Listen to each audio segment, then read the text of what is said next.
Hi, welcome back to Your Future, Your Finances. Again, we're talking with Matt Neuberger of Neuberger and Company, a licensee of Sandler Sales Training. We're talking all about the sales occupation and how to succeed. Welcome back. Yep. You mentioned at the end of the last segment a gentleman named David Sandler. Who's David Sandler? Well, David Sandler is the founder of the Sandler training system, and he created this, it's got to be 35 years ago now, or counting, and he really fathered the whole system, and he created this concept of the franchise licensee, and it's now a global organization that he's created. And he's passed down the stewardship of the company to the new CEO, who is David Mattson, who's been the CEO and was a trainer for a number of years. Yeah, he was the creator of the system that we use today. And there's certain underlying content and systems that you license, but then you're a local person. You can meet your own clients face to face and sort of have that relationship. Exactly. So if there were, if we work with a company that needs training in some other part of the world, it's very easy for us to then have that training delivered locally with a trainer in that market, which is sort of a very unique thing. So let's say you're a salesperson, you're watching this show. How do you double your business in the next period of time, next year? Well, the first thing you do is you go to your CEO and you say, I'm planning on doubling my business. Hold me accountable to that, right? That's kind of scary to go do. Yeah, well, if you're not willing to do that, then you don't have the guts to go out and double your business, because you're going to get a lot of things are going to get in your way. So the first thing you have to do is you have to make the decision that it's a must. So we talk about three things that you've really got to be familiar with, and we call it DCO, stands for desire, commitment, and outlook, right? So when we look at those things, we look at, what is your desire? First of all, you've got to have a clear desire that you want to double your business. The next is you've got to have the commitment. The commitment is, what are the things that I am committed to do, whatever it takes. It means no excuses. These are the things that I will make happen, and you've got to be able to map that out. So what we do with our clients is we map that plan. I'll give you some examples of what a map might look like in a second. And the next thing is you have to look at your outlook. What are the pre-planned excuses you're already beginning to think in your head are the reasons you're not going to be able to do this? So if I'm in the financial services industry, well, it's very hard. People don't like to move their money a lot. There aren't that many millionaires out there that I can work with. The market's up, the market's down. It's such a highly regulated industry. It's whatever it is. I can't. It's, I've already convinced myself I'm not going to do it, but it sounds good when I say it out loud. Yep. So that's why we want you to make that commitment. It's got to be something that you really own. Next, you've got to create that plan, and the last thing you've got to do is you've got to look at what are the obstacles that are going to be in my way and commit to not using those.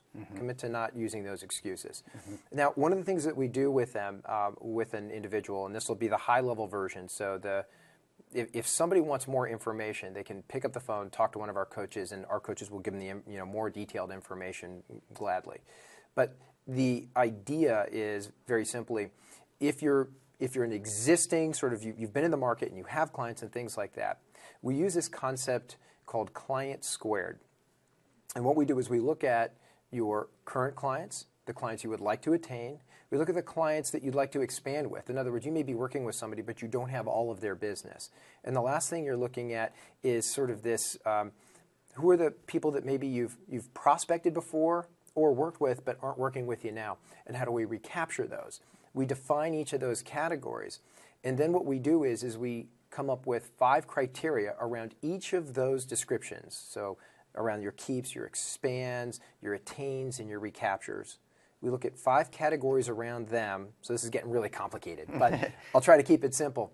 Each of those people or companies or entities have relationships around them, and we use a series of questions to identify all those closely connected relationships they have. In other words, you have somebody that sells you things, right? If you own a house, you probably had a mortgage broker. So that would be a referral opportunity for a company like ours because we train mortgage brokers. So it would be very easy for me to come to you and say, Brian, who was your mortgage broker or your lender on your home? Who's your bank? Who's your attorney? Who's your accountant?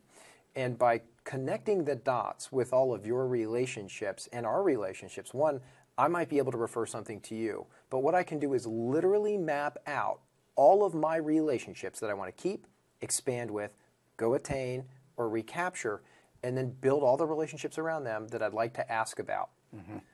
By doing this, I can expand with my current clients, but I certainly can build all of my future meetings, all of my future business around those relationships. Now, part of the proprietary piece of this is those 5 different categories are really specific. You've got to know what you're looking for in order to identify those names. But that's the short, as simple as I can make it for now, process. You build that plan based on those groups, right? Keep, expand, attain, and recapture, and then those relationships around each of those names. So Sounds like a lot of work, but I guess this is your career we're talking about. it's so. only if you want to double. Yeah. Yeah, if you don't want to double, you don't have to do the work. You can kick back, right? So negotiating with people or communicating with people, what are some tips and tricks or ideas that you teach in your program? Well, the first thing is when you come into our training, the thing that we're going to tell you is we're going to teach you a lot about how to communicate with people. If you were to go to like our Facebook page, we have the DISC model on the Facebook page, so you can actually pull it down and use it. And it has tactics for dealing with different types of personality styles. But the first thing I say is that the simplest thing to do, and it's something that you do naturally, which is you got to match and mirror people. So if we teach you a bunch of things, Brian, the first thing we're going to say is if you're thinking about that while you're meeting with somebody, you look uncomfortable. So just copy their body language in general.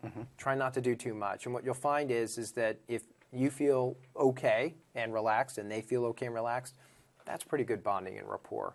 But there's 2 different times or types of bonding rapport. One is style and one is substance. Style is what you do when you first meet somebody, right? Do they feel relaxed and okay around you? And then substance is what you do over time.